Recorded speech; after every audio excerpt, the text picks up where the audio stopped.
This is your Google Classroom. You're doing some sight word hunting today. So as you can see on the screen, you have a red circle, and in that red circle is a sight word that you're going to be looking for. So on this screen, we see the word can, C-A-N. We have some stars over here, and you're going to click and drag the star to wherever you see can in the yellow box. And I'm just going to place it on top of the word.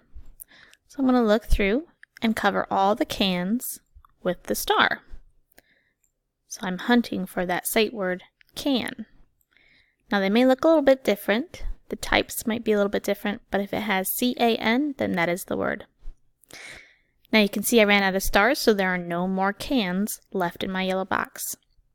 The next thing I have to do on my screen is I have to spell it down here in the light blue box. So I'm going to double click, which means click 2 times on the white question mark so it turns blue. And then you can look on your keyboard and spell the word can. C-A-N. And then when you're done spelling and all your stars are run out, then you can go to the next screen and do the next sight word. There are 15 practice slides, so when you get done with one, then remember to turn it in to your teacher for Google Classroom.